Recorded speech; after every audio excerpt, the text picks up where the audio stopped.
Morning and welcome. Sunshine, no rain, no wind, probably tempting fate, but it's really good to see you all here, see familiar faces in this garden. So thank you so much for coming along this morning.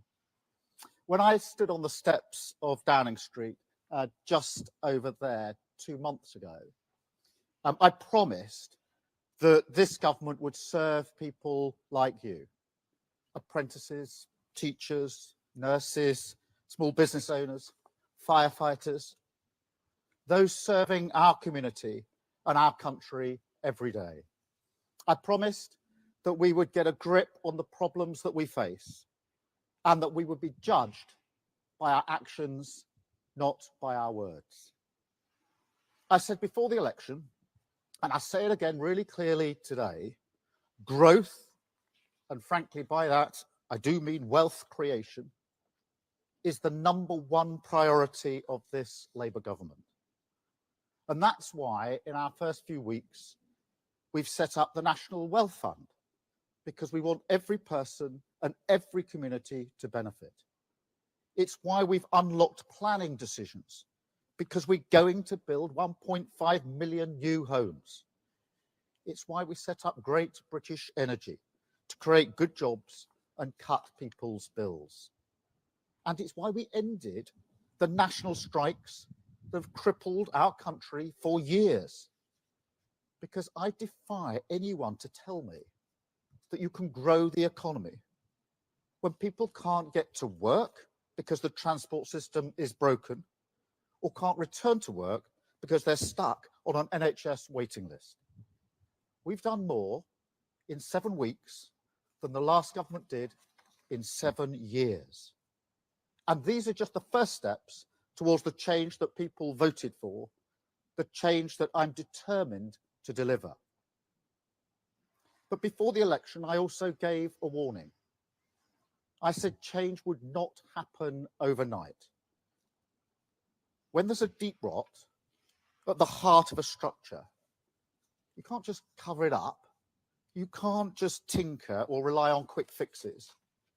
You have to overhaul the entire thing, tackle it at root, even if it's harder work and takes more time. Because otherwise, what happens? The rot returns in all the same places, and it spreads worse than before. You know that, I know that. And that's why this project has always been about fixing the foundations of our country. But I have to be honest with you, things are worse than we ever imagined. In the first few weeks, we discovered a £22 billion black hole in the public finances.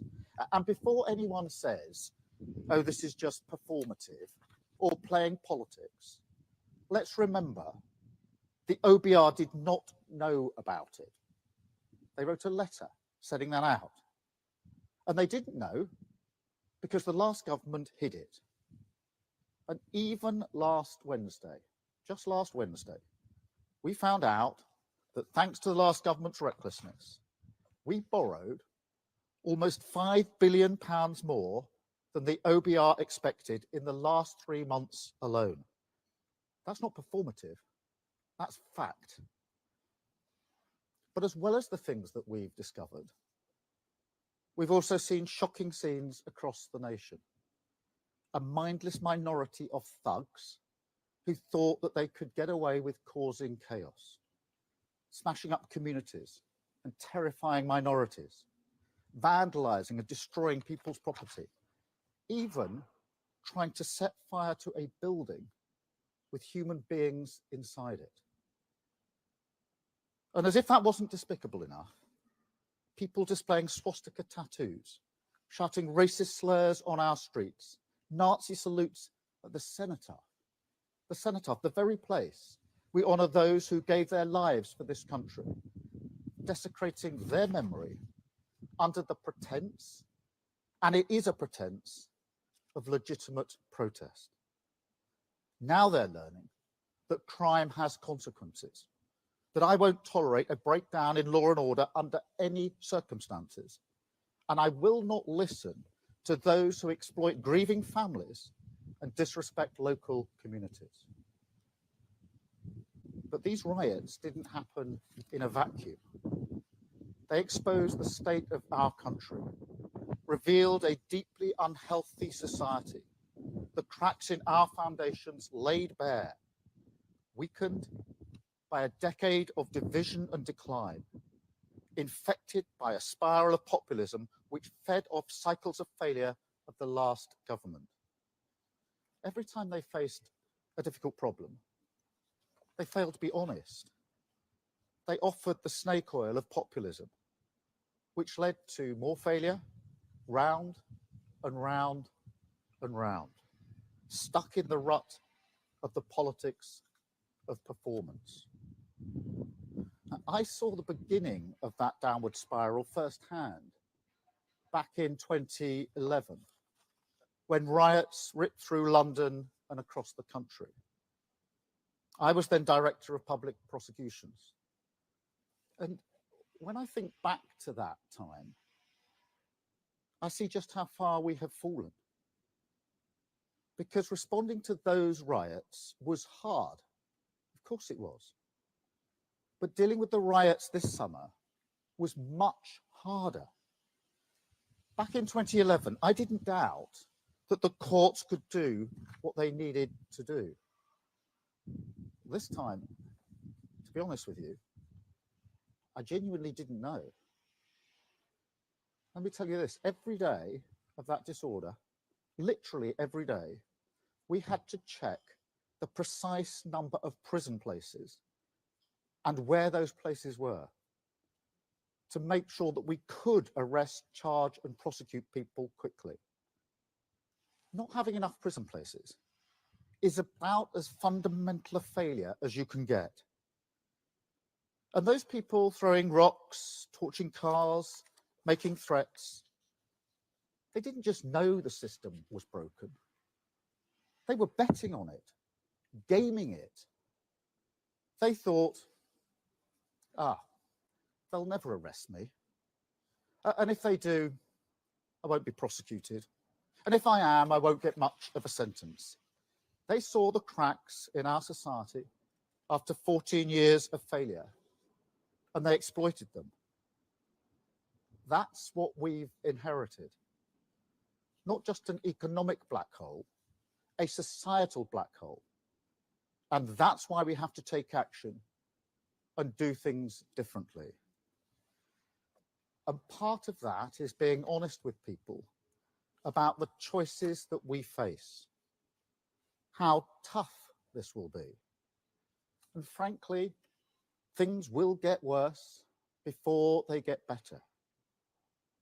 I didn't want to release prisoners early. I was chief prosecutor for 5 years. It goes against the grain of everything I've ever done. But to be blunt, if we hadn't taken that difficult decision immediately, we wouldn't have been able to respond to the riots as we did. And if we don't take tough action across the board, we won't be able to fix the foundations of the country as we need. I didn't want to means test the winter fuel payment. but it was a choice that we had to make, a choice to protect the most vulnerable pensioners while doing what is necessary to repair the public finances. Because pensioners also rely on a functioning NHS, good public transport, strong national infrastructure. They want their children to be able to buy homes. They want their grandchildren to get a good education. So we have made that difficult decision to mend the public finances so everyone benefits in the long term, including pensioners. Now, that is a difficult trade-off, and there will be more to come. I won't shy away from making unpopular decisions now if it's the right thing for the country in the long term. That's what a government of service means. This shouldn't be a country where people fear walking down their street, their TV showing cars and buildings being set on fire. This shouldn't be a country where the Prime Minister can't guarantee prison places. This shouldn't be a country where people are paying thousands more on their mortgages or waiting months for hospital appointments they desperately need, where our waters are filled with sewage, where parents worry that their kids won't get the opportunities that they did, where nothing seems to work anymore. So when I talk about the inheritance the last government left us, the £22 billion black hole in our finances, that isn't about a line on a graph. That's about people's lives, your lives. And the Tories are still not being honest. They know their recklessness cost them the election, but they won't accept the cost that they've inflicted on the country. And they won't apologise for what they've cost you. They're just still thinking about themselves. Now, this government won't always be perfect, but I promise you this, you will be at the heart of it, in the forefront of our minds, at the centre of everything that we do. And that's why I wanted to invite you here today, to show that decent, hardworking people who make up the backbone of this country belong here.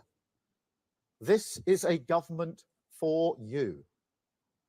A garden and a building that were once used for lockdown parties. Remember the pictures just over there of the wine and the food. Well, this garden and this building are now back in your service. It's not just that the last government relied on easy gimmicks and bad ideas.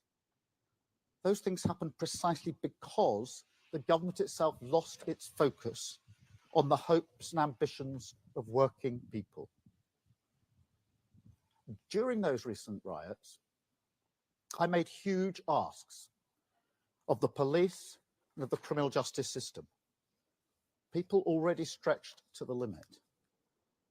They knew I was making big asks of them, and I'm not going to apologise for it. But let me tell you this, they delivered.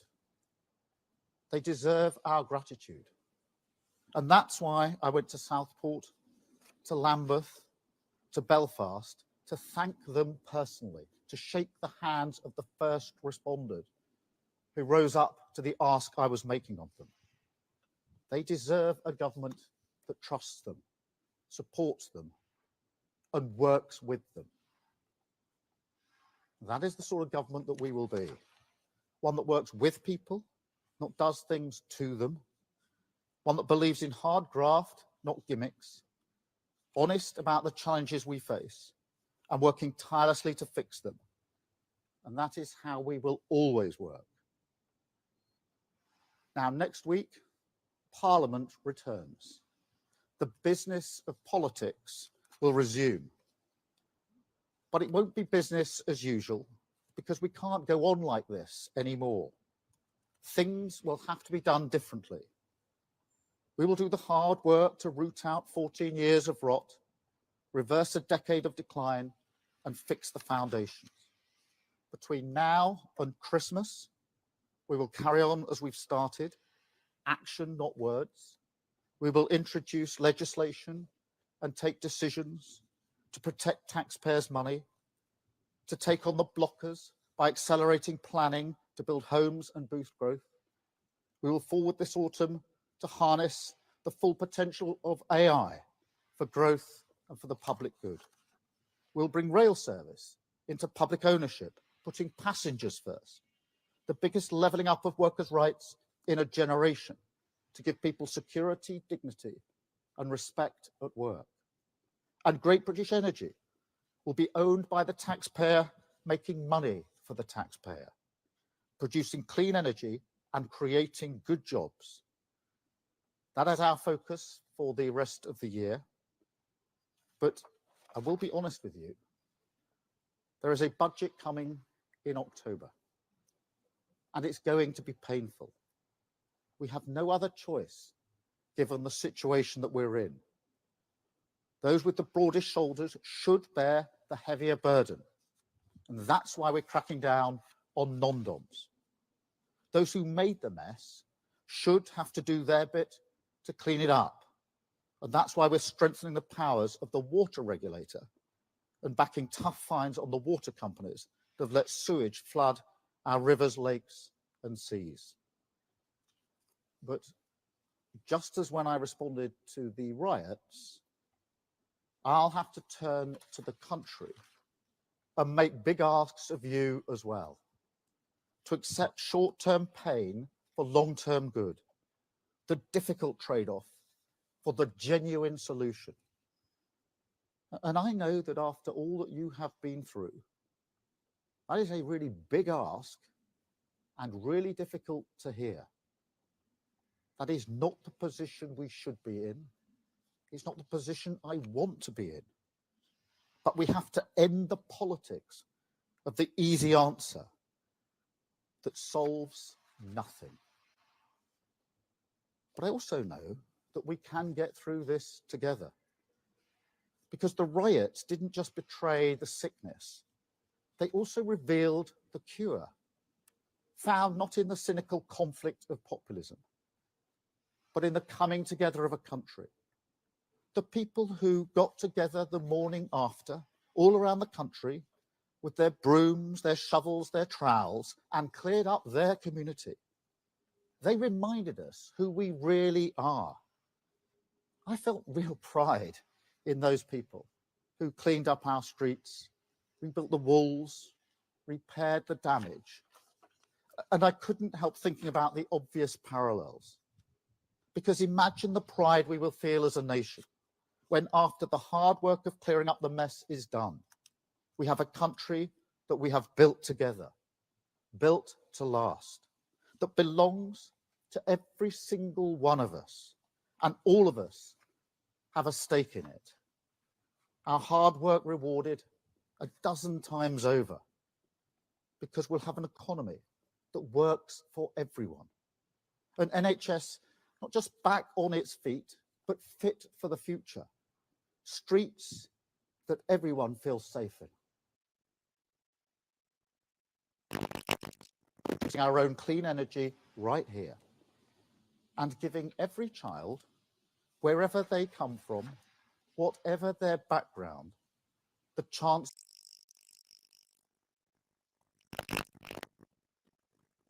of that prize. I won't lose sight of what we were elected to do. And most importantly, I won't lose sight of the people that we were elected to do it for. You. This is, let's fix it together. Thank you very much. Thank you.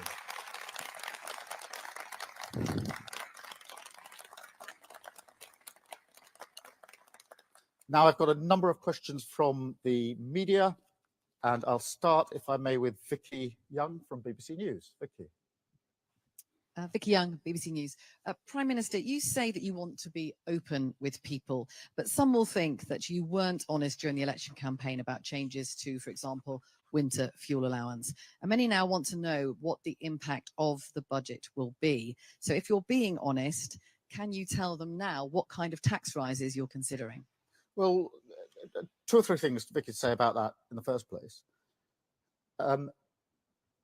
We were being honest about the situation before the election. We set out very clearly what we would be doing with tax rises. I made it clear on numerous occasions that national insurance, VAT and tax would not go up, the triple lock for working people, income tax. And that remains the position. I also set out that our plans were fully funded and fully costed. What I did not expect was a £22 billion black hole. And I know the Tories say that's performative. If it's performative, why didn't the OBR know about it? Look at that figure of 5 billion last week in 3 months. If that's performative, why didn't the OBR know about it? These are basic questions about what we have inherited. As I've just said, I didn't want to have to deal with the winter fuel allowance for pensioners. But we have to fix the NHS. We have to fix our homes, our schools. And pensioners rely on them in the same way as everybody else does. So I'm not going to preempt the budget, but I'm absolutely not going to accept that the inheritance that we have isn't anything other than dire, a £22 billion black hole. And I'll just add to that what I said about the prisons, because I obviously feel very strongly about this. To have to gauge every day of those disorders, when people are trying to burn down hotels, I'm having to look at lists of prison places and where we've got them because of the mess that we were left. That's disgraceful. No Prime Minister should ever be in that position when trying to deal with disorder. That's what we inherited. That's what we will fix. Thank you, Vicky. Anushka, please. Thank you. Anushka Rastana, ITV News. Prime Minister, you talk about choices, and there are plenty of things you've chosen to spend money on. You've chosen to give bumper pay rises to doctors, higher than for nurses and teachers, and you've chosen to take these benefits off pensioners. Age UK say 2 million will be pushed into hardship as a result. So what do you say to those pensioners who are not well off, who feel that you are choosing to balance the books on their backs? Well, so far as the winter fuel allowance is concerned, firstly, I would say it's not a particularly well-designed scheme, frankly. I think everybody would concede that. I do think it's important that we make sure that the support is there for those pensioners who need it most, which is why we're pushing for the pension credit to be taken up and looking at other allowances. But equally, simply allowing national strikes to go on and on and on and not resolving them was costing the country a fortune. You can't build the economy, can't grow the economy if you haven't got a basic transport system that's working. You can't grow the economy if people can't get back to work because they can't get the operations that they need. And we've got to get the economy going. And so that is why we've made the decisions that we have made. And on the pay review bodies, more broadly, doesn't cover all of the disputes that we've had to deal with. What we know is the last government didn't set a framework for that when they started down the road of the pay review. And they put at least one of them in the cupboard of the buildings over the road and ran away from it. We can't carry on like that. We've got to make difficult choices. Thank you, Anushka. I've got Emily from Channel 4. Emily with the Channel 4 News. Prime Minister, on prisons, what guarantee can you give to the public that no prisoner who is let out early will go on to harm anyone? Or is the truth that you can't guarantee that and that the early release scheme carries with it an undeniable risk? Well, look, the first thing is, obviously we put in place a framework to ensure that we don't release those who create the greatest risk. That's a basic safeguard that we've had to put in. And I'm not pretending for 1 minute this is a decision I want to make. I spent 5 years prosecuting people and putting them in prison. The idea of releasing people who should be in prison because the prisons are too full and we don't have the places goes against everything I've worked for years. But we've got to face facts. They haven't built the prisons, the last government. They've pretended that you could have longer and longer sentences, send more people to prison, at the same time that you could veto or choose not to have a prison built near you. They were false choices, and here we are without the prison places that we need. So what are the options available to an incoming government? Let the prisons get so overcrowded that we can't arrest people and put them before our courts? Would that have worked in the disorder? I don't think so. I was really clear in my mind that one of the main ways in which we're going to have to deal with the disorder was making sure those who were throwing rocks, setting fire to buildings on a Saturday or Sunday were facing the full face of the law within days. I had to create the conditions for that, because the alternative, you would be putting a question to me saying, how come all these people in disorder didn't even get arrested, have not been put before the courts and can't be sentenced because we haven't got any places? This is not a decision that I wanted to take. It's not a decision that any Prime Minister would want to take. And I can't tell you how shocked I was when I discovered the full extent of what they've done with our prisons. And it's going to take time to fix it. I can't build a prison by Saturday. We will fix it. We've already taken the measures that are necessary to make sure we can get through the disorder. But I shouldn't be sitting in the Cobra room with a list of prison places across the country on a day-by-day basis, trying to work out how we deal with disorder. But that's the position I was put in, and it's frankly not good enough. Thank you, Emily. Beth. Thank you, Prime Minister. Beth Rigby, Sky News. Prime Minister, you say you want to build trust and be honest with people. You've got off to a bad start with pensioners who voted for you, and then you cut their winter fuel allowance, and it wasn't in your manifesto. You also said in the general election you had no plans to raise taxes beyond what you'd set out in your manifesto. Now you're saying something else. So can you please level with people? Are you going to raise taxes? And are you looking, when you talk about the broader shoulders, are you looking at taxes on working people? Or are you now looking at a range of wealth taxes on shareholders, homeowners, big business? Thank you. But as I said in the campaign, in relation to working people, income tax, VAT, national insurance, we will not increase tax. I was clear before the election, I'll be clear again after the election. Obviously, the budget is in a number of weeks and the detail will be set out there. But I say again what I said before the election, which is we have to get away from this idea that the only levers that can be pulled are more taxes or more spending.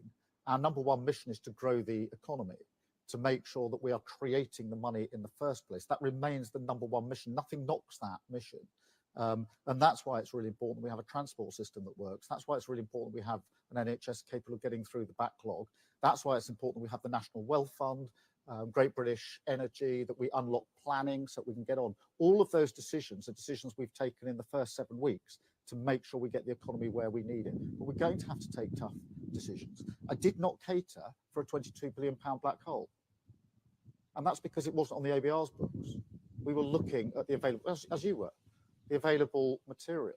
But it wasn't there. The OBR didn't know about it. That's why they're conducting a review, is to find out why they didn't know about it.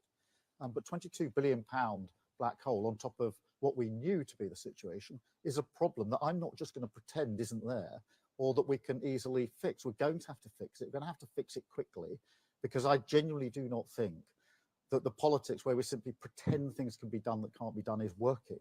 And we will do it straight away. That's why I call about sort of getting the rot out now, because if we don't do it, if we paper over it, we know what's going to happen. It's like the damp or whatever. Anybody who's ever decorated a house knows how this works. Pretend it isn't there, paper over it, and guess what? In a year's time, it's 10 times worse. We're not going to do it that way. Thank you, Beth. I'm going to take Andy Bell, if only, so that, where is Andy? Andy, if only, so I could say personally into your face, well, fantastic on your daughter's achievement in the Olympics. Georgia was absolutely brilliant. We were all glued to our sets, and please convey our congratulations to us. I know many people already have. Andy.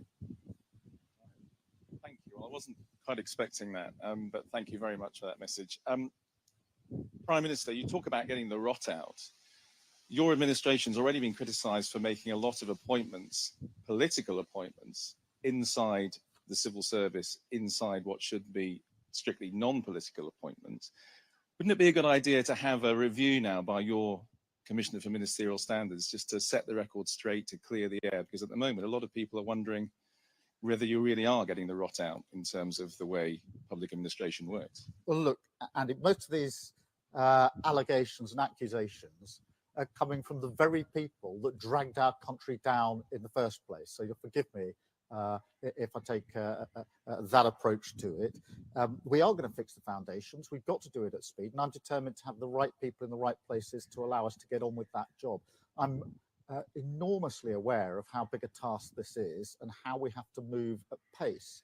And that's why we're getting the best people into the best jobs. But I'm not really going to take lectures on this from the people who dragged our country so far down in the last few years. Thank you.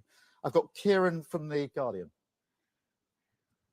Thank you, Kieran Stacey from The Guardian. Just on that theme, can you tell us why you've cancelled the appointment of your new National Security Advisor? And can you pledge that there will be an open and transparent process to replace that person? Yes, of course, there'll be an open and transparent process. And no, I'm not going to publicly discuss individual appointments. Thank you.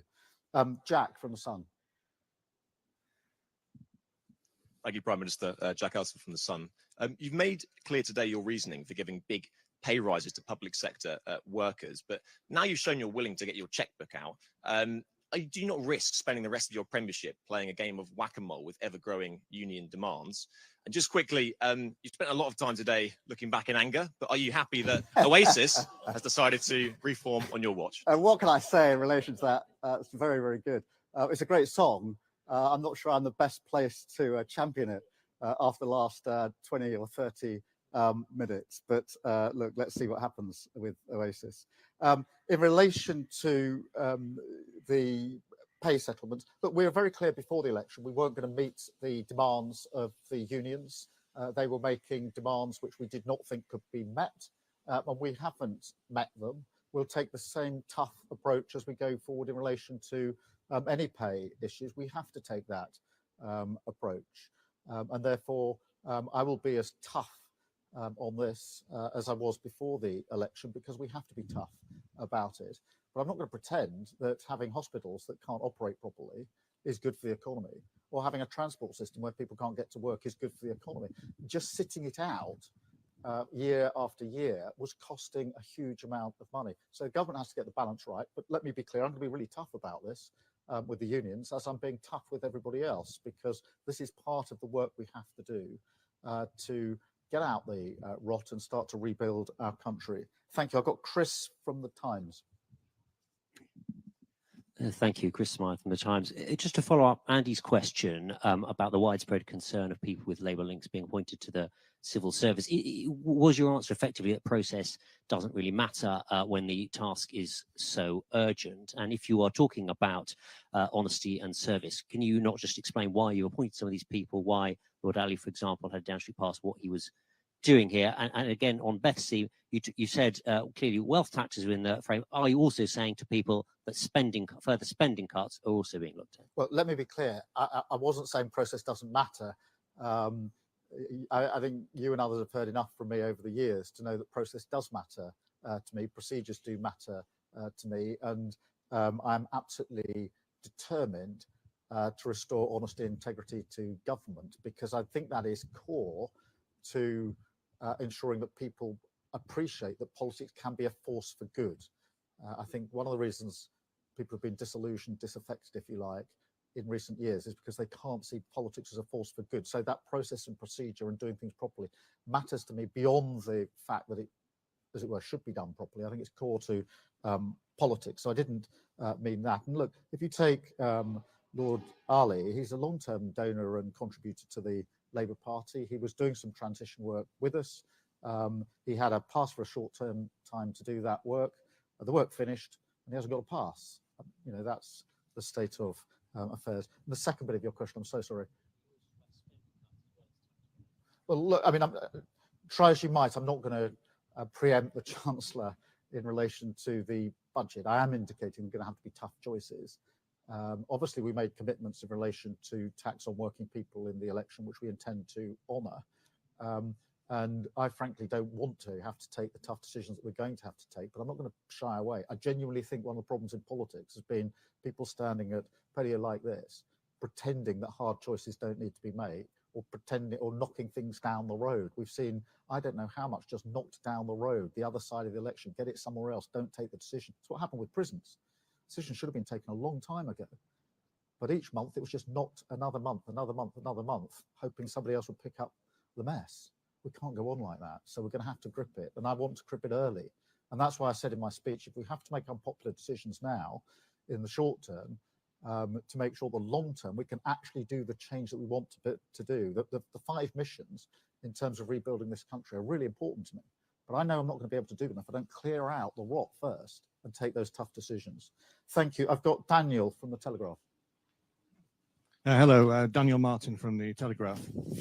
How can you justify strike agreements with the unions when there's no it doesn't include any agreement to increase productivity?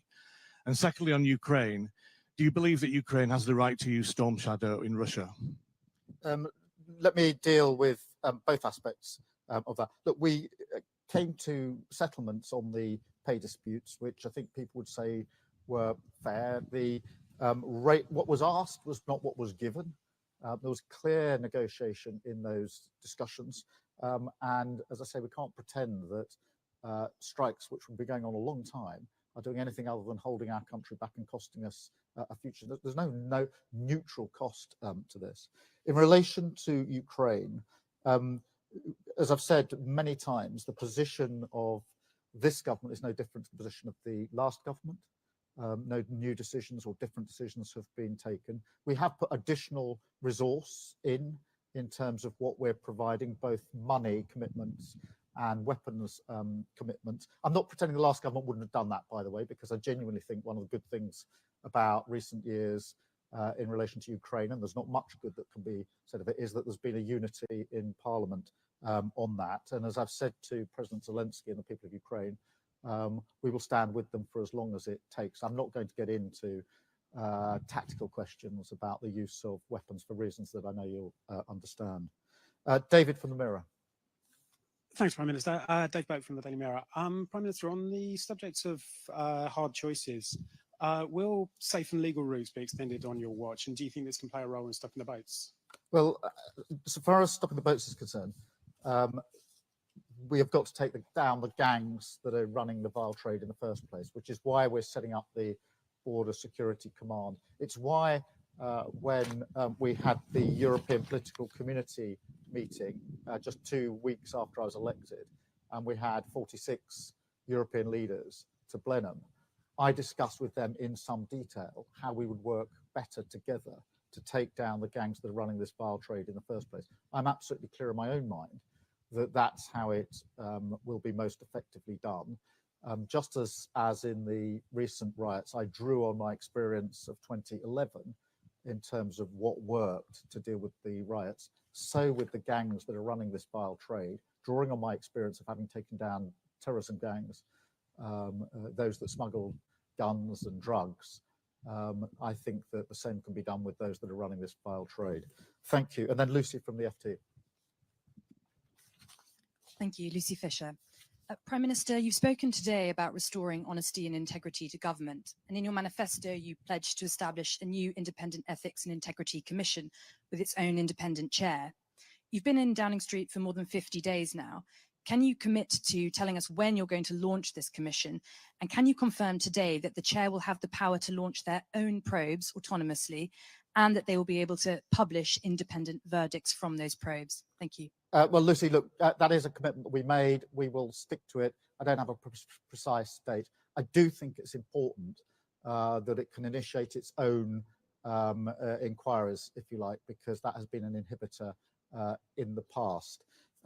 So that commitment stands. As soon as we've got a date, I'll give you a date. But I am very keen that it has the ability to start investigations under its own steam, because I think that's one of the bits that's been missing. Thank you all very much indeed. Thank you.